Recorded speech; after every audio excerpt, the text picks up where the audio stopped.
Dental വിഷയത്തിൽ കൂടുതൽ വിശേഷങ്ങളുമായിട്ട് doctor Aparna നമ്മോടൊപ്പം തുടരുന്നുണ്ട്. ഈ ചില പരസ്യങ്ങളിലും സിനിമകളിലൊക്കെ കാണാറുണ്ട്, ഈ നമ്മൾ കുൽക്കുഴിയുന്ന സമയത്ത് ഈ പല്ല് തെറിച്ചു പോകുന്നു, തുമ്മുമ്പോൾ തെറിച്ചു പോകുന്നു. അതൊക്കെ ഈ ഉറപ്പിന്റെ ഡെൻസിറ്റിയുടെ ഭാഗമായിട്ടായിരിക്കും അല്ലേ അങ്ങനെ? എന്താന്ന് വെച്ചാൽ നിങ്ങൾക്ക് അങ്ങനെ ഉണ്ടെങ്കിൽ നിങ്ങൾക്ക് ചെന്ന് ഡോക്ടറെ അടുത്ത് ഒന്നും കൂടെ പറഞ്ഞിട്ട് ചിലപ്പോൾ അതിന്റെ മെഷർമെന്റ്സ് എടുത്തതിൽ എന്തെങ്കിലും റോങ് കാര്യങ്ങളുണ്ട്. പക്ഷെ ഒരു പ്രാവശ്യം വെച്ച് ഡോക്ടറിനെ നിങ്ങളെ കൊണ്ട് കുറെ കാര്യങ്ങൾ പറയിപ്പിക്കും, ചില ലെറ്റേഴ്സ് പറയിപ്പിക്കും, ചില വേർഡ്സ് പറയിപ്പിക്കും. എന്നിട്ട് അത് ഉറച്ചിട്ടാണ് നിൽക്കുന്നത് എങ്കിൽ അതാണ് ഞാൻ പറഞ്ഞത്, നമ്മുടെ അകത്ത് ഇതുണ്ട് എന്നുള്ളൊരു ബോധം നമുക്കും കൂടെ വളരെ ആവശ്യമായിട്ടുള്ളൊരു കാര്യമാണ്. എന്നിട്ടും നമുക്ക് പറ്റുന്നത് ഇങ്ങനെ അടർന്ന് വീഴുന്നുണ്ട്. ഈ റിഡ്ജ് വളരെ ചെറുതാണെങ്കിൽ മിക്കവാറും ലൂസായിട്ട് വരാനുള്ള ചാൻസസ് കൂടുതലാണ്. അപ്പം ഞാനെപ്പോഴും പേഷ്യൻസിനോട് പറയും, നമുക്കിത് അറിയുന്നതാണല്ലോ, നമ്മളൊന്ന് തുമ്മുമ്പോൾ ഒരു കർച്ചീഫ് എടുത്തിട്ട് ഒന്ന് പിടിക്കുക. നമ്മൾ കഴിച്ചു കഴിയുന്ന സമയത്ത് ഒരു നമ്മളുടെ വീട്ടിൽ നിന്നൊക്കെ ആണെങ്കിൽ നമുക്ക് ചെയ്യാം, അല്ലെ വേറെ വല്ല സ്ഥലത്തു നിന്നാണെങ്കിൽ പോലും ഒന്ന് ഇതെടുത്ത് ഇതൊന്ന് ക്ലീൻ ചെയ്ത് വായു ഒന്ന് ക്ലീൻ ചെയ്ത് തിരിച്ചു വെക്കുക. ഇതൊക്കെ ചെയ്യുന്നത് വളരെ നല്ലതായിരിക്കും. അല്ലെങ്കിൽ നമ്മൾ സഫർ ചെയ്യും പിന്നീട്. പ്രീ ക്യാൻസറസ് ലീഷൻ, ക്യാൻസറിനെക്കാളും കൂടുതൽ ക്യാൻസർ വരുന്നതിന്റെ മുന്നേ എത്ര പേർക്ക് ഇത് അറിയാമെന്ന് പോലും, അതാണ് ഞാൻ പറഞ്ഞത്, പബ്ലിക് അവയർനെസ് എത്രയുണ്ടെന്ന് എനിക്ക് അറിഞ്ഞുകൂടാ. നമുക്ക് ക്യാൻസർ ഒരു ദിവസം കൊണ്ട് വരുന്നൊരു രോഗമല്ല എന്നുള്ളതാണ് നമ്മൾ ആദ്യം മനസ്സിലാക്കേണ്ടത്. ചെറിയ ചെറിയ അൾസേഴ്സ് വരും നമ്മുടെ വായിൽ. അൾസേഴ്സ് വരുമ്പോൾ ആരും കാര്യമാക്കില്ല.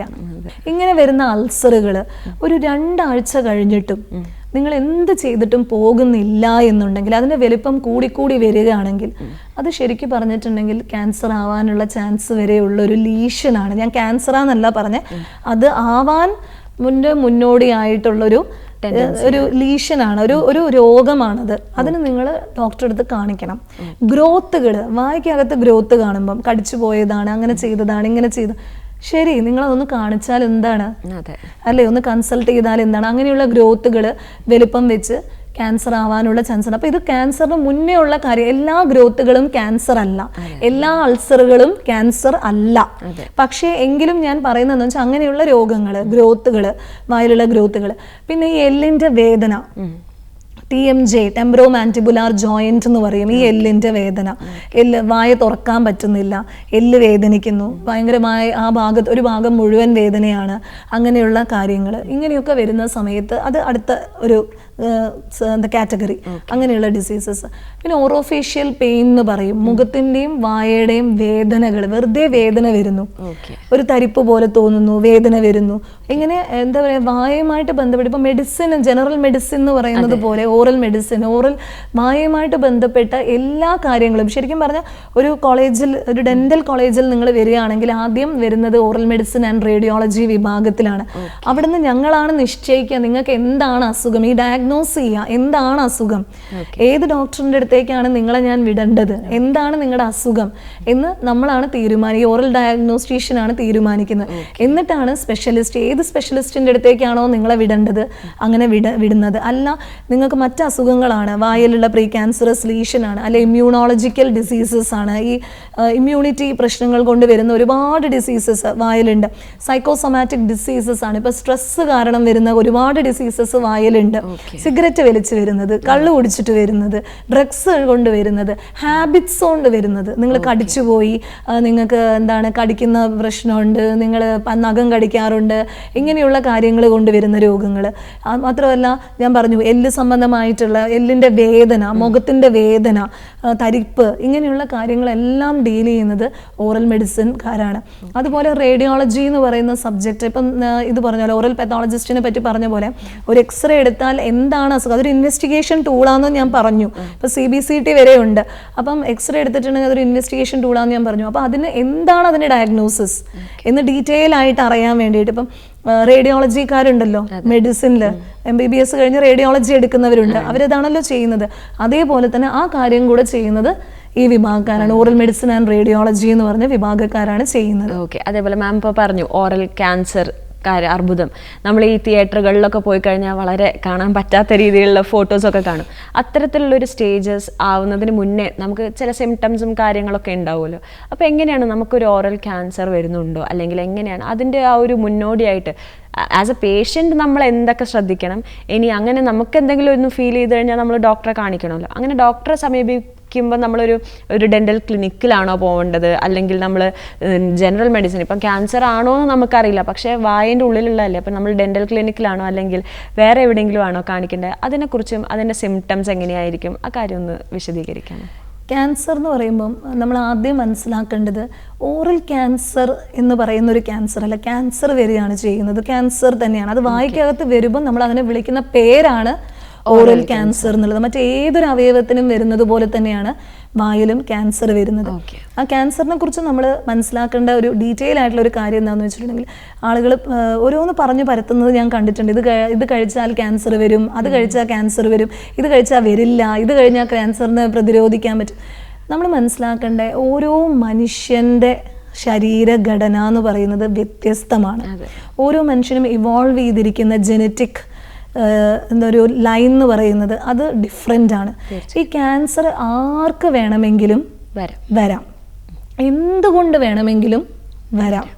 അത് നമ്മൾ ആദ്യം മനസ്സിലാക്കുക. ചിലപ്പം ചിലവർ ചോദിക്കാറുണ്ട്, ജനിതകമായിട്ട് ഇത് വരാറുണ്ട്, ജനിതകമായിട്ട് വരാറുണ്ട്. ഇപ്പം ഒരാൾക്ക് ഒരു തലതിരിഞ്ഞൊരു ജീൻ അല്ലേ ഉണ്ടെങ്കിൽ നമ്മുടെ ബോഡിയിലെങ്കിൽ അടുത്ത ചിലപ്പോൾ എൻ്റെ ബോഡിയിലുള്ളത് ചിലപ്പോൾ അത് പ്രതിഫലിച്ചിട്ടുണ്ടാവില്ല, അസുഖം പ്രതിഫലിച്ചിട്ടുണ്ടാവില്ല. അടുത്ത ആൾക്ക് കൊടുക്കുമ്പോൾ, അടുത്ത ജനറേഷന് കൊടുക്കുമ്പം അവർക്ക് അതുണ്ട് ഓൾറെഡി ഉള്ളിൽ. അവർ കഴിക്കുന്ന സാധനങ്ങൾ അല്ലെങ്കിൽ അവരുടെ എൻവയറമെൻ്റൽ ഫാക്ടേഴ്സ് ശരിയല്ലെങ്കിൽ അവർക്ക് വരാം.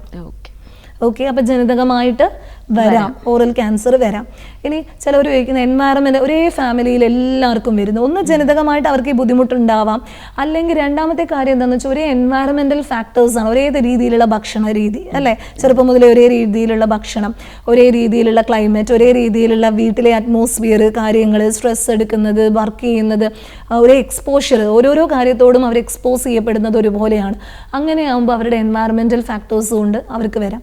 ചിലർ പറയും പൊല്യൂഷൻ, പൊല്യൂഷൻ കൊണ്ട് വരാം, റേഡിയേഷൻ കൊണ്ട് വരാം. റേഡിയേഷൻ എന്ന് പറഞ്ഞാൽ റേഡിയോതെറാപ്പിൻ്റെ റേഡിയേഷൻ മാത്രമല്ല, മറ്റ് റേഡിയേഷൻസ്, ഇപ്പം എക്സ്റേൻ്റെ റേഡിയേഷൻസ് മാത്രമല്ല, നമ്മുടെ എൻവയറമെൻറ്റിലുള്ള റേഡിയേഷൻസ് കൊണ്ടും വരാം.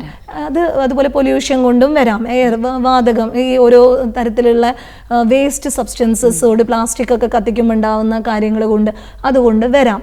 അതും ക്യാൻസറിന് കാരണമാണ്. ഇനി ഡിസീസസ്, ഇപ്പം ഡയബറ്റിസ്, ഇങ്ങനെ വ്യവസ്ഥാപരമായ രോഗങ്ങൾ എന്നാണ് നമ്മൾ അതിന് പറയുക. എന്ന് വെച്ചാൽ ബ്ലഡ് പ്രഷറുണ്ട്, അല്ലെങ്കിൽ ഇമ്മ്യൂണോളജിക്കലി ചില ഡിസീസസ് ഉണ്ട്, കുറേ കാലം നീണ്ടു നിൽക്കുന്ന രോഗങ്ങൾ, അവർ ക്യാൻസറിന് ഇടവരുത്തുമോ എന്ന് ചോദിച്ചാൽ വരാം, അതും ഒരു കാരണം ആകാം. എന്താണ് ക്യാൻസർ എന്ന് മനസ്സിലാക്കി കഴിഞ്ഞിട്ടുണ്ടെങ്കിൽ നമുക്ക് മനസ്സിലാവും എന്തുകൊണ്ടാണ് അങ്ങനെ പറയുന്നത് എന്നുള്ളത്. നമ്മൾ ഏതൊരു സ്റ്റേജിലാണ് അത് നോട്ടീസ് ചെയ്യേണ്ടത്. ഇനി ഇൻ കേസ് നമുക്ക് അങ്ങനെ ഒരു സംശയമുണ്ട്, എന്തോ ബുദ്ധിമുട്ടുണ്ട് എന്ന് തോന്നുമ്പോൾ നമ്മളൊരു ഡെൻ്റൽ ക്ലിനിക്കിലാണോ ആദ്യം ചെല്ലേണ്ടത്, അല്ലെങ്കിൽ നമ്മൾ വേറെ ഏതെങ്കിലും മേഖലകളിലുള്ള ആരെങ്കിലും കാണിക്കണോ? ഒരു അൾസർ വന്നു നിങ്ങളുടെ വായിൽ, അത് 2 ആഴ്ചയിൽ കൂടുതൽ നിലനിൽക്കുകയാണ് നിങ്ങളുടെ വായിൽ, നിങ്ങൾ പലതരത്തിലുള്ള മരുന്നുകൾ കഴിച്ചു നോക്കി, നിങ്ങൾ നിങ്ങളുടേതായ രീതിയിൽ അതിനെ എല്ലാ രീതിയിലും ട്രീറ്റ്മെൻറ്റ് ഫെയിലിയറാണ് കാണുന്നത്. സാധാ ഒരു അൾസർ, വായിൽ വരുന്ന ഒരു അൾസർ, വായപ്പുണ്ണ് എന്ന് പറയുന്ന സാധനം, അതാണ് ഒന്ന്. ഒരു ഗ്രോത്ത് നിങ്ങളുടെ വായിൽ കണ്ടു, അത് പെട്ടെന്ന് വളരുന്നു, നിങ്ങളുടെ വായ്ക്കകത്ത് നിന്ന് പെട്ടെന്ന് വളരുന്നു. നിങ്ങൾക്ക് തോന്നുകയാണ് ഒരാഴ്ച എങ്ങനെയായ, കഴിഞ്ഞ ആഴ്ച ഇത്രയൊന്നും ഉണ്ടായിരുന്നില്ലല്ലോ, ഇപ്പം കുറച്ചും കൂടെ ആയല്ലോ, കഴിഞ്ഞ മാസം ഇതിനേക്കാളൊക്കെ എത്രയോ ചെറുതായിരുന്നു, ഇപ്പം വലുതായല്ലോ. ഇപ്പോൾ 2 മാസമൊക്കെ കാണുമ്പോഴേക്കും നിങ്ങളത് കാണിക്കുന്നതാണ് എന്തുകൊണ്ടും നല്ലത്. പിന്നെ റെഡ് ആൻഡ് വൈറ്റ് ലീഷൻസ് എന്ന് പറയും, ചുവന്ന വ്യത്യാസം, നിറവ്യത്യാസവും വെളുത്ത നിറവ്യത്യാസവും കാണുന്ന സമയത്ത് നിങ്ങൾ കാണിക്കണം. അതുപോലെ തന്നെ നിങ്ങൾക്ക് ഇറക്കാൻ വയ്യ, ഫുഡ് ഇറക്കുന്ന സമയത്ത് ഭയങ്കര വേദന, നിങ്ങൾക്ക് താങ്ങാൻ പറ്റുന്നില്ല, ഫുഡ് കഴിക്കാനേ പറ്റുന്നില്ല, തൊണ്ട വേദനയിരിക്കുന്നു, അല്ലെങ്കിൽ വായ തന്നെ പുണ്ണ് ഉണ്ട് നിങ്ങൾക്ക് തോന്നുന്നു, വേദനിക്കുന്നു, ഭയങ്കരമായിട്ട് വായ വേദനിക്കുന്നു. ഇങ്ങനെയുള്ള അവസ്ഥകളിലൊക്കെ നിങ്ങൾ എന്ത് ചെയ്യണം എന്ന് വെച്ചാൽ ഒരു ഡോക്ടറെ ചെന്ന് കാണണം. അത് ഡോക്ടർ എന്ന് പറയുന്നത് ഒരു ഡെന്റൽ ക്ലിനിക്കിലാണ് നിങ്ങൾ ചെന്ന് കാണിക്കേണ്ടത്. ബിക്കോസ് വായിലുള്ള കാര്യങ്ങളല്ലേ ഈ പറഞ്ഞത് മുഴുവനും. അപ്പം ഈ ദന്തരോഗ വിദഗ്ധൻ ഇനി നോക്കുക എന്തൊക്കെയാന്ന് വെച്ചിട്ടുണ്ടെങ്കിൽ, ഇപ്പം നിങ്ങൾക്ക് ഇപ്പം ഇത്രയൊക്കെ വരുമ്പോഴാണ് അധികവും ആളുകൾ കാണിക്കാൻ വരാറ് എന്നുള്ളത് മാത്രമാണ് ഞാൻ പറയുന്നത്. അല്ലാതെ തന്നെ വായ തുറക്കാനും അടയ്ക്കാനുമുള്ള ബുദ്ധിമുട്ട്, വായ തുറക്കാൻ സാധിക്കുന്നില്ല, അടയ്ക്കാനും സാധിക്കുന്നില്ല, ഇതിൽ ഏത് വേണമെങ്കിലും ആവാം. ഇതിൽ എന്ത് വേണമെങ്കിലും ആവാം. വായ ഇങ്ങനെ എന്ന് പറഞ്ഞിട്ട് ഒരു ഗ്രോത്ത് പോലെ ഇവിടെ ഇങ്ങനെ തോന്നുകയാണ്, എന്തോ ഒന്ന് കെട്ടിക്കിടക്കുന്നുണ്ട്, അല്ലെങ്കിൽ വായിൽ എന്തോ ഒരു പ്രശ്നമുണ്ട് എന്നുള്ള രീതിയിൽ, അല്ലെങ്കിൽ നമുക്ക് വായ തീരെ ഒട്ടും തന്നെ തുറക്കാൻ പറ്റാത്തൊരവസ്ഥയിൽ വരികയാണ്. അങ്ങനെയൊക്കെ വരുന്ന സമയത്ത് അതൊരു സിംറ്റമാണ്. ഒരു ഇത് നാക്ക് പുറത്തേക്ക് ഇടാൻ പറ്റുന്നില്ല, നാക്ക് തീരെ പുറത്ത് സംസാരിക്കാൻ കഴിയുന്നില്ല, നിങ്ങളുടെ ഒച്ച മാറിയിട്ടുണ്ട്, നിങ്ങൾ ഇങ്ങനെയല്ല സംസാരിക്കുന്നത്, നിങ്ങൾക്ക് ഒച്ച പുറത്തേക്ക് വരുന്നില്ല, അല്ലെങ്കിൽ ഒച്ച മാറിയിട്ടുണ്ട്, അല്ലെങ്കിൽ ഒരു കരകരപ്പ് ഫീൽ ചെയ്യുന്നുണ്ട് നിങ്ങൾ സംസാരിക്കുന്ന സമയത്ത്. ഇങ്ങനെയുള്ള പ്രശ്നങ്ങൾ വരുന്ന സമയത്ത് ഏതെങ്കിലും ഒരു എല്ല്, ഞാൻ പറഞ്ഞു 2 തരത്തിലുള്ള എല്ലുണ്ട്, മാക്സില മാൻഡിബിൾ, ഇതിൽ ഏതോ ഒരു എല്ല് ഇങ്ങനെ വളരുന്നതായിട്ട് നിങ്ങൾക്ക് തോന്നുന്നുണ്ട്, ഇതിൻ്റെ ഷേപ്പിന് നിങ്ങൾക്ക് വ്യത്യാസം തോന്നുന്നുണ്ട്, തരിപ്പ് തോന്നുന്നുണ്ട്, നിങ്ങൾക്ക് എല്ലിന് വേദന തോന്നുന്നുണ്ട്. അങ്ങനെയാണെങ്കിലും നിങ്ങൾ ഡോക്ടറെ കാണിക്കണം. അല്ലെങ്കിൽ ഒരു ദന്തരോഗ വിദഗ്ധൻ നിങ്ങൾ വരുമ്പം തന്നെ ഇതൊക്കെ ശ്രദ്ധിക്കും, ഇങ്ങനെയുള്ള കാര്യങ്ങളിൽ എന്തൊക്കെയാണ് അതിൻ്റെ സിംറ്റംസ് എന്ന് പറഞ്ഞുകൊണ്ട്. ഇത് പേഷ്യൻ്റെ ഭാഗത്തുനിന്നും ആവാം, ഡോക്ടറിൻ്റെ ഭാഗത്തുനിന്ന് ഡോക്ടർ കണ്ടുപിടിക്കുന്നതായിട്ടുള്ള ചില കാര്യങ്ങളും ആകാം. ഒരു കാര്യം കൊണ്ട് നിങ്ങൾ പോകുന്ന സമയത്ത് ഇങ്ങനെയുള്ള ഒരു സിംറ്റംസ്, തരിപ്പ് തോന്നുക, നിങ്ങൾക്ക് ഒന്നും ഫീൽ ചെയ്യുന്നില്ല, നിങ്ങൾ ഭക്ഷണം കഴിക്കുന്നുണ്ട് പക്ഷെ നിങ്ങൾക്ക് ടേസ്റ്റ് ഫീൽ ചെയ്യുന്നില്ല, നിങ്ങൾക്ക് ഒന്നും തന്നെ, നിങ്ങൾ നുള്ളുന്ന സമയത്ത് നിങ്ങൾക്ക് ഇവിടെ ഒന്നും തരിപ്പാണ്, നിങ്ങൾക്ക് ഒന്നും ഫീൽ ചെയ്യാൻ പറ്റുന്നില്ല, അങ്ങനെ, അല്ലെങ്കിൽ ഭയങ്കരമായ വേദന അനുഭവപ്പെടുന്നു നിങ്ങൾക്ക്, അല്ലെങ്കിൽ ഇവിടെ വേദന അനുഭവപ്പെടുന്നു, നമ്മുടെ തലയുടെ ഈ ഭാഗത്ത്, നമുക്ക് ആ ഭാഗത്ത് വേദന അനുഭവപ്പെടുന്നു, നിങ്ങൾക്ക് വായ ആ ഭാഗത്ത് മാത്രമേ വേദനയുള്ളൂ, ബാക്കി എല്ലാം ഓക്കെയാണ്, പക്ഷെ നിങ്ങൾക്ക് വായ തുറക്കാൻ പറ്റുന്നില്ല. അപ്പോൾ അത് ഇൻഫ്രാ ടെമ്പറൽ ഫോഴ്സിൻ്റെ ക്യാൻസർ ബാധിച്ചതായിരിക്കും. അപ്പോൾ ഇങ്ങനെയുള്ള സിംറ്റംസ് കാണുമ്പം നമ്മൾ ഒരു ഡെന്റിസ്റ്റിനെ കാണിക്കുക എന്നുള്ളതാണ് ആദ്യം. ഡെന്റിസ്റ്റ് ആണെങ്കിലും ഇതൊക്കെ തന്നെയാണ് നിങ്ങളോട് ആദ്യം ചോദിക്കാൻ പോകുന്ന കുറേ ചോദ്യങ്ങൾ എന്ന് പറയുന്നത്. എന്ന് വെച്ച് ഇതൊക്കെ ഉണ്ടാകുമ്പോൾ അത് ക്യാൻസർ മാത്രമാണ് എന്നല്ല ഞാൻ പറഞ്ഞു വരുന്നത്. ഇനിയിപ്പോൾ ആരുടെ വീട്ടിൽ ഇനി എങ്ങനെ സിംറ്റംസ് വന്നാലും അവരയ്യോ എനിക്ക് ക്യാൻസർ ആണ്, അതല്ല അതിൻ്റെ അർത്ഥം എന്ന് പറയുന്നത്. ഇതൊക്കെയാണ് ക്യാൻസറിൻ്റെ സിംറ്റംസ്, പക്ഷെ ഇത് മറ്റു രോഗങ്ങളുടെ സിംറ്റംസും ആകാം. പക്ഷെ എപ്പോഴും ഒരു മാസമൊക്കെ ഇങ്ങനെയുള്ള കാര്യങ്ങൾ കാണുമ്പം, അല്ലെങ്കിൽ ഒരു 2 ആഴ്ചയൊക്കെ കൂടുതൽ ഇത് കാണുമ്പം ഒരു ഡെന്റൽ ക്ലിനിക്കിൽ കാണിക്കുന്നതിൽ തെറ്റില്ല. മെൻ്റൽ ഇൽനെസ്, അല്ലെങ്കിൽ നമുക്ക് ഒരു മെൻ്റലി നമ്മൾ ഹെൽത്തി അല്ല, മെൻ്റൽ ഹെൽത്ത് അത്ര പോരെങ്കിൽ നമുക്ക് പല രീതിയിലുള്ള അസുഖങ്ങളുണ്ടെന്ന് മാഡം നേരത്തെ പറഞ്ഞതിൽ സൂചിപ്പിച്ചിരുന്നു. അപ്പം അത്തരത്തിലുള്ള അസുഖങ്ങൾ ശരിക്കും ഉണ്ടോ? അതായത് നമ്മളുടെ മെൻ്റൽ ഹെൽത്തും നമ്മുടെ സൈക്കോസൊമാറ്റിക് ഡിസോർഡേഴ്സ് അല്ലേ, അതാണ് ഇപ്പോൾ ഇത് കേരളത്തിൽ ഏറ്റവും കൂടുതൽ കണ്ടുവരുന്നൊരു കാര്യം എന്ന് പറയുന്നതാണ് സൈക്കോസൊമാറ്റിക് ഡിസോർഡേഴ്സ് എന്ന് പറയുന്നത്. ഞാൻ വളരെ ഡീറ്റെയിൽ ആയിട്ട് അതിലേക്ക് പോകുന്നില്ലെങ്കിലും ഒരു 2-3 കാര്യങ്ങൾ എനിക്ക് പറയാനുള്ളത്, പ്രത്യേകിച്ചും സ്ത്രീകളിൽ ഈ മെനോപോസ് ഒക്കെ കഴിഞ്ഞതോ അല്ലെങ്കിൽ യൂട്രസ് റിമൂവ് ചെയ്തതായിട്ടുള്ളതൊക്കെ സ്ത്രീകളിൽ, അല്ലെങ്കിൽ എല്ലിൻ്റെ കാൽഷ്യത്തിൻ്റെ കുറവ്, വൈറ്റമിൻ ഡിൻ്റെ ഒക്കെ കുറവുള്ള സ്ത്രീകളിലാണ് ഏറ്റവും കൂടുതൽ ഇത് കണ്ടുവരുന്നത്. അപ്പോൾ ഇതൊരു പ്രത്യേക രീതിയിൽ ഒരു ഇമ്മ്യൂണോളജിക്കൽ ഡിസീസ് എന്നൊക്കെ പറഞ്ഞിട്ട് ഒരു പ്രത്യേക രീതിയിൽ നമ്മുടെ ബോഡിയിൽ നമ്മുടെ തന്നെ ചില കോശങ്ങളെ അത് നമ്മുടെ എതിരാളിയായി കണ്ടുകൊണ്ട് നമ്മുടെ ശരീരം എടുക്കുന്ന ഒരു ഇമ്മ്യൂണിറ്റി പ്രശ്നങ്ങളിൽ നിന്നൊക്കെ, ഓട്ടോ ഇമ്മ്യൂൺ ഡിസീസ് എന്ന് പറയുന്നത് പോലെ തന്നെ നമ്മളുടെ ചില കോശങ്ങളെ ആൻറ്റിജനായി കണ്ട് നമ്മുടെ തന്നെ ആൻറ്റിബോഡീസ് ക്രിയേറ്റ് ചെയ്യുന്ന കുറേ പ്രശ്നങ്ങൾ നമ്മുടെ ബോഡിയിൽ ഉണ്ടാവുന്നത് ഇത് സ്ത്രീകളിൽ വളരെയധികം ഇപ്പോൾ കണ്ടുവരുന്നുണ്ട്. ഇതിന് ഏറ്റവും വലിയ ഉദാഹരണം എന്ന് പറയുന്നത് 2 കാര്യങ്ങൾ. ഒന്ന് ലൈക്കൻ പ്ലാനസ് എന്ന് പറയുന്നൊരു അസുഖമാണ്. ലൈക്കൻ പ്ലാനസ് എന്ന് പറയുമ്പോൾ വായിൽ മുഴുവൻ വെളുത്ത വരകൾ കാണുന്ന ഒരവസ്ഥ, വളരെ കോമൺ, വളരെ എന്ന് പറഞ്ഞിട്ടുണ്ടെങ്കിൽ എനിക്ക് തോന്നുന്നൊരു 70% സ്ത്രീകളിലും ഇതിപ്പം കണ്ടുവരുന്നുണ്ട്. ആളുകൾ പറയും ഇത് സ്ട്രെസ് റിലേറ്റഡ് ആണ് എന്ന് വെച്ചാൽ മെൻ്റലി സ്ട്രെസ് അനുഭവിക്കുമ്പോഴാണ് ഇത് കാണുന്നത്. ഇത് മനസ്സിലാക്കേണ്ട കാര്യം, മെൻ്റലി സ്ട്രെസ് അനുഭവിക്കുമ്പോൾ ഇത് വരുന്നു എന്നല്ല പറയുന്നത്, കാണപ്പെടുന്നു എന്നാണ് പറയുന്നത്. ഈ സ്ട്രെസ് എന്ന് പറയുമ്പം നമ്മുടെ ഇമ്മ്യൂണിറ്റീനെ ബാധിക്കുന്ന ഒരു കാര്യമാണ്. അപ്പോൾ ഇമ്മ്യൂണോളജിക്കലി അസോസിയേറ്റഡ് ആയിട്ടുള്ള എന്ത് ഡിസീസും കൂടാൻ ഈ സ്ട്രെസ് കാരണമാകും എന്നുള്ളത് ഒരു കാര്യമാണ്. അത് ഒന്ന്. വേറൊന്ന് ബേണിംഗ് മൗത്ത് സിൻഡ്രോം എന്ന് പറയും. വായ എരിച്ചൽ, ഒന്നും കഴിക്കാൻ പറ്റാത്ത അവസ്ഥ, എല്ലാത്തിനോടും ഒരു വിരക്തി, ഒരു ഭയങ്കരമായിട്ട് വായ വേദനിക്കുന്നു, ഭയങ്കര ചുകന്നിരിക്കുന്നു വായ, നമുക്കൊരു ഭക്ഷണം, ഒരു എരിവുള്ള ഭക്ഷണമോ ഒരു വറവിട്ട ഭക്ഷണമോ ഒന്നും തന്നെ നമുക്ക് കഴിക്കാൻ പറ്റാത്തൊരവസ്ഥ. ഇതൊക്കെ ഒരു ഡിപ്രഷൻ്റെയും കൂടെ ഭാഗമായിട്ടാണ് കരുതുന്നത് നമ്മൾ. അപ്പോൾ ഇതിനെ ചികിത്സിക്കാൻ മരുന്നുകളുണ്ട്, നമ്മൾ സ്റ്റിറോയിഡ്സും മറ്റു കാര്യങ്ങളൊക്കെ കൊടുക്കുമെങ്കിലും ഞാൻ എപ്പോഴും എല്ലാവരോടും എനിക്ക് പറയാനുള്ളത് എന്താണെന്ന് വെച്ചിട്ടുണ്ടെങ്കിൽ ഏതൊരു ഡോക്ടറും ഏത് സ്പെഷ്യാലിറ്റി ആയിക്കോട്ടെ നമ്മൾ സന്തോഷമായിട്ട് ഇരിക്കുക, നമ്മുടെ സന്തോഷം നമ്മൾ തന്നെ കണ്ടെത്തുക. അതുണ്ടെങ്കിൽ ഏതൊരു രോഗത്തെയും നമുക്ക് ചെറുക്കാൻ സാധിക്കുകയുള്ളൂ. അതുപോലെ ഇതിലിപ്പം കുട്ടി ചോദിച്ചതിലുള്ള വ്യത്യാസം എന്താണെന്ന് വെച്ചിട്ടുണ്ടെങ്കിൽ നമ്മൾ ഈ ദന്തപരിരക്ഷയല്ലാതെ തന്നെ മറ്റ് അസുഖങ്ങൾ, ക്യാൻസർ, പ്രീ ക്യാൻസർ, ഇങ്ങനെ സൈക്കോസൊമാറ്റിക് ഡിസോർഡേഴ്സ്, ഇതൊക്കെ വായയിലുള്ള അസുഖങ്ങളുടെ ഒരു ഭാഗമാണ്. ഇത് വന്നതുകൊണ്ട് നമുക്ക് ജീവിതം അവസാനിക്കുന്നൊന്നുമില്ല. ഇതൊക്കെ നമുക്ക് ചികിത്സിച്ച് മാറ്റാൻ കഴിയാവുന്ന അസുഖങ്ങൾ തന്നെയാണ്. അതുപോലെ സ്മോക്കിങ്ങിലൊക്കെ വരും ആളുകൾക്ക് ഭയങ്കരമായിട്ട് വരുന്നത് ലൂക്കോപ്ലേക്കിയ എന്ന് പറഞ്ഞൊരു അസുഖമുണ്ട് സ്മോക്കേഴ്സിന് വരുന്നത്. സ്മോക്കിംഗ് ഒക്കെ നിർത്തി നന്നായിട്ട് വായയൊക്കെ പരിചരിച്ച് നല്ല ലൈഫ് സ്റ്റൈലിലൂടെ പോവുകയാണെങ്കിൽ ഉറപ്പായിട്ടും അവർക്കൊക്കെ ആ ഒരു അസുഖം മാറി വരുന്നത് തന്നെയാണ് നമ്മൾ കാണുന്നത്. അങ്ങനെയുള്ള കാര്യങ്ങളൊക്കെ ഡീൽ ചെയ്യുന്നത് ഈ ഓറൽ മെഡിസിൻ ആൻഡ് റേഡിയോളജി എന്ന് പറഞ്ഞ സ്പെഷ്യാലിറ്റി തന്നെയാണ്. പക്ഷേ ഈ എന്താണ് അതിലൊക്കെ ലൈഫ് സ്റ്റൈലിലും കൂടെ നല്ല പ്രാധാന്യമുണ്ട്. നമ്മുടെ ലൈഫ് സ്റ്റൈലിൽ നല്ലൊരു പ്രാധാന്യ ഭാഗം വഹിക്കുന്നുണ്ട്. അതിലൊക്കെ നമ്മുടെ ലൈഫ് സ്റ്റൈലിനെ ബേസ് ചെയ്തിട്ടും നമുക്ക് ഇത്തരത്തിലുള്ള അസുഖങ്ങൾ വരാൻ സാധിക്കും. ഓക്കെ, ഇനി നമ്മളിപ്പം ഇത്രയും നേരം സംവദിച്ചു. അതിൽ ലാസ്റ്റ് ആയിട്ട് നമുക്ക് ചോദിക്കാനുള്ളത് എന്താ വെച്ചാൽ, നമ്മുടെ ഫ്യൂച്ചർ ജനറേഷൻ ഇപ്പം കുറേ കുട്ടികൾ BDS പഠിക്കുന്നുണ്ട്, അവർ ചിലപ്പോൾ PG ചെയ്യുന്നുണ്ടാവാം. അപ്പം അവർക്ക് ഈ BDS കഴിഞ്ഞ് ഇറങ്ങുന്നതിലൂടെ ഒരു സ്കോപ്പ് എന്താണ്? അതായത് ഒരു ക്ലിനിക്കിൽ ഒതുങ്ങിയിരിക്കുക എന്നുള്ളതാണോ? അല്ലെങ്കിൽ മാഡം തന്നെ ഇപ്പം പലയിടങ്ങളിലും ക്ലാസ് എടുക്കാൻ പോകുന്നുണ്ട്, പല കാര്യങ്ങൾ മാഡം സോഷ്യലി ഒക്കെ ചെയ്യുന്നുണ്ട്. അപ്പം അവർക്ക് ഈ മേഖലയിൽ ഉണ്ടാവുന്ന സ്കോപ്പുകൾ എന്താ? അല്ലെങ്കിൽ ഇനിയിപ്പോൾ എബ്രോഡ് പോകാൻ ആഗ്രഹിക്കുന്നവർക്ക് അത്തരത്തിലൊരു സ്കോപ്പ് ഉണ്ടോ? BDS കഴിഞ്ഞ് ഇറങ്ങുന്ന കുട്ടികളോട് മാഡത്തിന് എന്താണ് പറയാനുള്ളത്? ഇപ്പോൾ പണ്ടൊക്കെ നമുക്ക് ഇഷ്ടംപോലെ എക്സാംസ് എഴുതാമായിരുന്നു. ഇപ്പം അങ്ങനെയല്ല. ഇപ്പം അതിനൊരു പ്രായപരിധിയും സമയപരിധിയും ഒക്കെ ഓൾറെഡി നിശ്ചയിച്ചിട്ടുണ്ട് ഗവൺമെൻറ്. അതിനനുസരിച്ചേ നമുക്ക് നീങ്ങാൻ സാധിക്കുകയുള്ളൂ. അപ്പോൾ എന്തെങ്കിലും ഒരു ഡോക്ടറായിട്ട് നമുക്ക് പുറത്തിറങ്ങാൻ സാധിക്കില്ല.